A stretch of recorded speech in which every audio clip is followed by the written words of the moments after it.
Praise the Lord. കർത്താവിന്റെ അതിപരിശുദ്ധമായ നാം വാഴ്ത്തപ്പെടട്ടെ. ഈ നല്ല സമയത്ത് ഓർത്ത് ദൈവത്തെ സ്തുതിക്കുകയും വാഴ്ത്തുകയും ചെയ്തു. വിവിധ സ്ഥലങ്ങളിലും രാജ്യങ്ങളുമായിരുന്ന ദൈവവചനം കേൾക്കുന്ന എല്ലാ പ്രിയപ്പെട്ടവരും കർത്താവായ യേശുക്രിസ്തുവിന്റെ വിലയേറിയ നാമത്തിൽ എൻ്റെ സ്നേഹവന്ദനത്തെ അറിയിക്കുന്നു. അല്പസമയത്തെ ദൈവവചന ചിന്തയ്ക്കായി ഒരു ദൈവവചന ഭാഗം വായിക്കുന്നു. യോഹന്നാന്റെ സുവിശേഷം 14-ാം അധ്യായം അതിന്റെ 3-ാമത്തെ വാക്യം. ഞാൻ പോയി നിങ്ങൾക്ക് സ്ഥലം ഒരുക്കിയാൽ ഞാൻ ഇരിക്കുന്ന ഇടത്തും നിങ്ങളും ഇരിക്കേണ്ടതിന് പിന്നെയും വന്ന് നിങ്ങളെ എൻ്റെ അടുക്കൽ ചേർത്തുകൊള്ളും എന്ന് യേശു കർത്താവ് തന്നെ ആമേൻ ശിഷ്യന്മാരോട് പറഞ്ഞ ദൈവവചനമാണ് നമ്മൾ വായിച്ചത്. ഹല്ലേലൂയ. വിശുദ്ധ വേദപുസ്തകം നാം വായിക്കുമ്പോൾ മനസ്സിലാക്കാൻ കഴിയുന്ന കർത്താവ് യേശുക്രിസ്തു വീണ്ടും വന്നും മരിച്ചവരെയും ജീവനോട് ഇരിക്കുന്നവരെയും ന്യായം വിധിക്കും എന്ന് എല്ലാ ക്രൈസ്തവ വിശ്വാസികളും വിശ്വസിക്കുന്നു. മത്തായിയുടെ സുവിശേഷം 25-ാം അധ്യായം 31 തൊട്ട് 46 വാക്യങ്ങളും വെളിപ്പാട് പുസ്തകം 20-ാം അധ്യായം 11 തൊട്ട് 15 വരെയുള്ള വാക്യങ്ങളും വായിച്ചത് കാണാൻ കഴിയും. യേശു തൻ്റെ മരണത്തെക്കുറിച്ചും ഉയർപ്പിനെക്കുറിച്ചും മാത്രമല്ല, ഹല്ലേലൂയ, തൻ്റെ പുനരാഗമനത്തെക്കുറിച്ചും മുമ്പ് കൂട്ടി പറഞ്ഞിരുന്നുവെന്ന് ഹല്ലേലൂയ സ്തോത്രം. ഹല്ലേലൂയ നമുക്ക് വേദപുസ്തകം പഠിച്ചാൽ കാണാൻ കഴിയും. തൻ്റെ പുനരാഗമനത്തെക്കുറിച്ചും മുമ്പ് കൂട്ടി പറഞ്ഞു എന്ന് പറയുമ്പോൾ ഹല്ലേലൂയ തൻ്റെ മരണത്തിൽ നിന്നുള്ള ഉയർപ്പിന് ശേഷം യേശു തൻ്റെ ശിഷ്യന്മാരെ പ്രോത്സാഹിപ്പിച്ചുകൊണ്ട് 40 ദിവസം ഭൂമിയിൽ ഉണ്ടായിരുന്നു. അല്ലെങ്കിൽ തൻ്റെ സ്വർഗാരോഹണം വീക്ഷിച്ചുകൊണ്ടിരുന്ന ശിഷ്യന്മാരോട് ഞാൻ പോയതുപോലെ മടങ്ങി വരുമെന്നാണ് യേശു പറഞ്ഞത്. ഹല്ലേലൂയ. അപ്പോസ്തലപ്രവൃത്തി 1-ാം അധ്യായം അതിന്റെ 11-ാമത്തെ വാക്യം വായിക്കും കാണുന്നുണ്ട്. ആമേ സ്തോത്രം. ഗലീല പുരുഷന്മാരെ, നിങ്ങൾ ആകാശത്തേക്ക് നോക്കി നിൽക്കുന്നത് എന്ത്? നിങ്ങളെ വിട്ട് സ്വർഗാരോഹണം ചെയ്ത ഈ യേശുവിനെ സ്വർഗത്തിലേക്ക് പോകുന്നവനായി നിങ്ങൾ കണ്ടതുപോലെ തന്നെ അവൻ വീണ്ടും വരും എന്ന് പറഞ്ഞു. അത് ഈ പ്രത്യാശയാണ് ക്രൈസ്തവ വിശ്വാസികളുടെ ജീവിതത്തിന്റെ നിലനിൽപ്പും അവരുടെ ജീവിതം എന്നൊക്കെ പറയുന്നത്.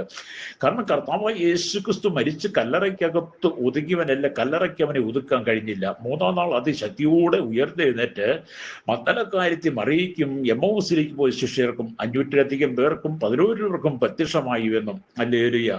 40 നാളുകൾ അവർക്ക് പ്രത്യക്ഷമായി ദൈവിക നിയോഗം കൊടുത്ത് സ്വർഗത്തിലേക്ക് കരയേറിപ്പോയ യേശുവാണ് താൻ വീണ്ടും വരും എന്ന് പറഞ്ഞിരിക്കുന്നത്. എന്നെ കേൾക്കുന്ന സ്നേഹിത, ഈ ലോകം വല്ലാത്ത ദുരന്തത്തിലേക്ക് നീങ്ങിക്കൊണ്ടിരിക്കുമ്പോൾ ഈ ലോകത്തിൽ നമുക്ക് ജീവിക്കാൻ തന്നെ ഭയം തോന്നുന്ന ഒരു കാലഘട്ടമാണ്. രാഷ്ട്രീയക്കാർ തമ്മിൽ അടിച്ച് മരിച്ച് കലഹിച്ച് ഭൂമിയിലെ സമാധാനം കെടുത്തിക്കളയുന്ന ഒരു കാലഘട്ടത്തിലല്ലേ ഞാനും നിങ്ങളും വസിക്കുന്നത്. അതുകൊണ്ട് ഈ ലോകത്ത് ജീവിക്കുമ്പോൾ ലോകത്തിന് വേണ്ടി ജീവിക്കാതെ നമ്മുടെ കർത്താവ് യേശുക്രിസ്തുവിന്റെ മധ്യാകാശ വരവ് ഏറ്റവും ആസന്നമായി നിന്ന് തിരിച്ചറിഞ്ഞുകൊണ്ട് കർത്താവിന്റെ വരവിന് വേണ്ടി നാം ഒരുങ്ങുക തന്നെ ചെയ്യണം. അതുകൊണ്ട് തന്നെ ആദ്യം മുതൽ തന്നെ കർത്താവിന്റെ 2-ാം വരവിനായി പ്രത്യാശയോടെ കാത്തിരിക്കണമെന്ന് അപ്പോസ്തലന്മാർ വിശ്വാസികളെ പഠിപ്പിച്ചിരുന്നത് അതുകൊണ്ട് തന്നെയാണ്. ഹല്ലേലൂയ. എന്ന് പറഞ്ഞാൽ താൻ പോയി സ്വർഗത്തിൽ നമുക്ക് വേണ്ടി ഒരു വാസസ്ഥലം ഒരുക്കുമെന്നും വീണ്ടും വന്ന് തന്നോടുകൂടെ പാർക്കുവാൻ നമ്മെ ചേർക്കുമെന്നും യേശു വാഗ്ദത്തം ചെയ്തു. ഹല്ലേലൂയ. തൻ്റെ അനുയായികളെ ഒടുക്കത്തെ നാളിൽ ഉയർപ്പിക്കുമെന്നും ഹല്ലേലൂയ സ്തോത്രം യേശു വാഗ്ദത്തം ചെയ്തിട്ടുണ്ട്. ക്രിസ്തുവിൽ എല്ലാവരും ജീവിക്കപ്പെടും എന്ന് പൗലോസ് പറയുക. അപ്പൊ ഓരോരുത്തരും താന്താര നിരയിലെത്ര ആദ്യഫലം ക്രിസ്തു, പിന്നെ ക്രിസ്തുവിനുള്ളവർ, അവന്റെ വരവെങ്കിൽ പിന്നെ അവസാനം ദൈവവചനം പഠിപ്പിക്കുന്നത്. ഹല്ലേലൂയ. നമ്മുടെ ശരീരത്തിന്റെ പുനരുത്ഥാനത്തെ മക്കൾ എന്ന നിലയിലുള്ള ഹല്ലേലൂയ ഒടുവിലത്തെ ദത്തെടുക്കൽ ആണെന്ന് പൗലോസ് വിവരിക്കുന്നത് നമുക്ക് കാണാൻ കഴിയും. അതെ, നമ്മുടെ രക്ഷയുടെ പൂർത്തീകരണമായി നാം തേജസ്കരിക്കപ്പെടുക തന്നെ ചെയ്യും. എന്നെ കേൾക്കുന്ന പ്രിയ ശ്രോതാവേ, ഞാൻ ആദ്യം പറഞ്ഞല്ലോ, ഈ ലോകം നമുക്ക് താൽക്കാലികമാണ്. നമ്മളുടെ പ്രവാസികളാണ്, അന്യരാണ്. ഈ ലോകത്തിന്റെ സുഖലോലുപങ്ങൾ മുഴുകി നിങ്ങളുടെ നിത്യത നഷ്ടപ്പെടുത്തി കളയാതെ കർത്താവ് യേശുക്രിസ്തു തന്നെ പറഞ്ഞു, ഞാൻ പോയതുപോലെ മടങ്ങി വരും. അതെ, ഞാൻ പോയതുപോലെ മടങ്ങി വന്ന് ഹല്ലേലൂയ ആമീൻ ഞാൻ പോയി നിങ്ങൾക്ക് സ്ഥലം ഒരുക്കിയാൽ ഞാൻ ഇരിക്കുന്ന ഇടത്ത് നിങ്ങളും ഇരിക്കേണ്ട, പിന്നെയും വന്ന് എൻ്റെ അടുക്കൽ ചേർത്തുകൊള്ളും. നമ്മളെ കർത്താവിലേക്ക് ചേർത്തുകൊള്ളും. അതുകൊണ്ട് ഇന്ന് പകൽ ഈ ദൈവവചനം കേൾക്കുന്ന ശ്രോതാവേ, ഈ ലോകത്തിന്റെ സുഖലോലുപ ജീവിതം വിട്ട് ഈ ഭൂമി നടക്കുന്ന അക്രമങ്ങൾ കണ്ട് നീ അതിനകത്ത് ചൂട്ടുപിടിച്ച് കൂട്ടുകൂടി നിന്ന് നിന്റെ നിത്യത നഷ്ടപ്പെടുത്തി കളയാതെ നമ്മുടെ കർത്താവായ യേശുക്രിസ്തുവിന്റെ മധ്യാകാശ വരവ് ഏറ്റവും ആസന്നമായി നാം തിരിച്ചറിഞ്ഞുകൊണ്ട് നമ്മുടെ കർത്താവിന്റെ വരവിനായി നമ്മുടെ ജീവിതത്തെ ഒരുക്കണം. ഹല്ലേലൂയ. ഈ ഭൂമിയിൽ ജീവിക്കുമ്പോൾ ഈ ലോകത്തോടൊപ്പം ചേർന്ന് ജീവിക്കാതെ നമ്മുടെ ശരീരങ്ങളെ ജീവൻ വിശുദ്ധി ദൈവത്തിന് പ്രസാദമുള്ള യാഗമായി സമർപ്പിച്ചുകൊണ്ട് ജഡത്തിലെ ആത്മാവിലെ സകല കൺവെൻഷൻ നീക്കി ദൈവഭയത്തിൽ വിശുദ്ധിയെ തികച്ചുകൊണ്ട് കർത്താവിന്റെ വരവിനായി താങ്കൾ ഒരുങ്ങിയിട്ടുണ്ടോ? ഹല്ലേലൂയ. അതോ ഈ ഭൂമി നിങ്ങൾ രാഷ്ട്രീയക്കാർക്ക് വേണ്ടി കൊടി പിടിച്ചും സിന്താ വിളിച്ചും അവരുടെ പുറകെ തല്ലും അടിയും വെട്ടും കുത്തും ഒക്കെ ഉണ്ടാക്കി രക്തച്ചൊരിച്ചിൽ നടത്തി നിങ്ങൾ ഈ ലോകത്തിന് വേണ്ടി ജീവിക്കുന്നവരാണോ? ഇന്ന് പകലിനെ കേൾക്കുന്ന ശ്രോതാവേ, ഈ ലോകം നമുക്ക് എല്ലാ കാലത്തും പ്രതികൂലമാണ്. ഇവിടെ ശാശ്വതമായൊരു സമാധാനമില്ല, സന്തോഷമില്ല.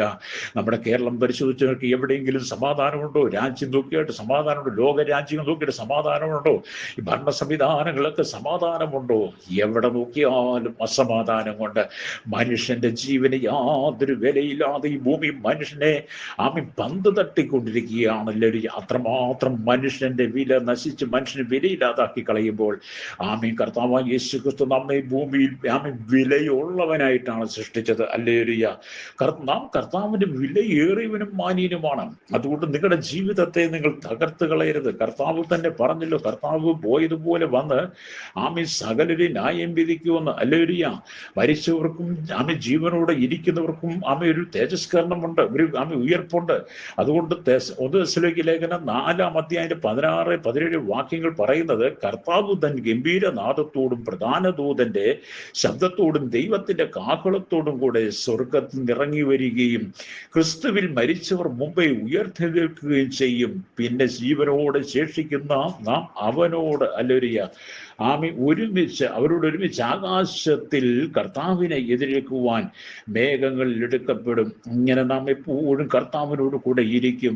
ഈ വചനങ്ങളെ കൊണ്ട് അന്യോന്യം ആശ്വസിപ്പിച്ചുകൊള്ളുമെന്ന് പൗലോസ് തെസ്സലോനിക്യ സഭയ്ക്ക് ലേഖനം എഴുതുമെന്ന് പറയുകയാണ്. അതെ, ഇവിടെ കഷ്ടനഷ്ട ദുഃഖ വേദന കണ്ണുനീരെല്ലാം ഉണ്ട്. അതെല്ലാം മാറി കണ്ണുനീരില്ലാത്ത, ദുഃഖമില്ലാത്ത, മുറവിളിയില്ലാത്ത, പിറുപിറുപ്പില്ലാത്ത ആ ദൈവരാജ്യത്തിൽ ഞാനും നിങ്ങൾ എത്തണമെങ്കിൽ ഈ ഭൂമിയിൽ വെച്ച് തന്നെ നാം നിത്യതയെക്കുറിച്ച് തിരിച്ചറിവുള്ളവരായി പാപത്തെ ഏറ്റുപറഞ്ഞ് പാപത്തിന് പരിഹാരം വരുത്തുന്ന കർത്താവായ യേശു ക്രിസ്തുവിന്റെ സന്നിധിയിൽ നമ്മെ പൂർണ്ണമായി സമർപ്പിക്കണം. ഹല്ലേലൂയ. കർത്താവിന്റെ വരവെങ്കിൽ ഞാനും നിങ്ങളും നിത്യതയിൽ കാണണമെങ്കിൽ എന്നെ കേൾക്കുന്ന ശ്രോതാവി, ഈ ലോകത്തിന്റെ മാലിന്യങ്ങൾ നിങ്ങൾ വീണു പോകരുത്. ഈ ഭൂമിയിൽ നമുക്കൊരിക്കൽ മാത്രമേ ജീവിതമുള്ളൂ, രണ്ടാമതൊരു ജീവിതമില്ല.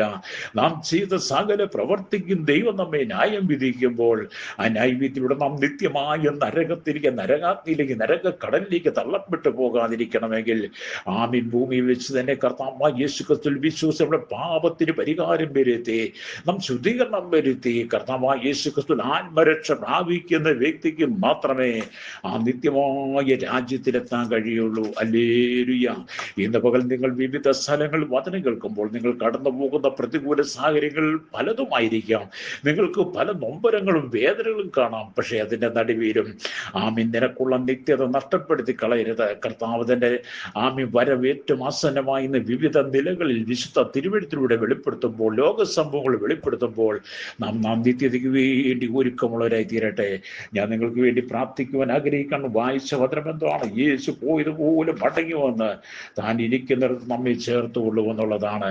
അതിന് നിങ്ങൾ ഒരുങ്ങിയിട്ടുണ്ടോ? അതിന് നിങ്ങൾ തയ്യാറാണോ?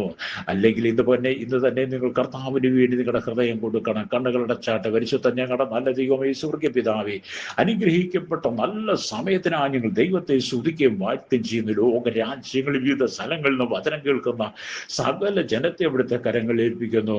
കർത്താവി, അങ്ങ് പോയതുപോലെ മടങ്ങി വന്ന് കർത്താവി താൻ ഇരിക്കുന്ന ഇടത്ത് നിങ്ങൾ ഈ ഇരിക്കുന്ന പിന്നെയും വന്ന് നിങ്ങളെ ചേർത്തുകൊള്ളൂ. നല്ല ദൈവമേ, ഭൂമിയിൽ ആരും നഷ്ടപ്പെട്ടു പോകാതെ കർത്താവിന്റെ അവരെങ്കിലും എല്ലാം ചേർത്തുകൊള്ളുവാൻ അതിന് പ്രത്യാശ ജനത്തിന് കൊടുക്കണമേ. സകല മഹത്വം എടുക്കണം. യേശു കർത്താവിന്റെ വലിയ നാമത്തിൽ തന്നെ. ആമേൻ.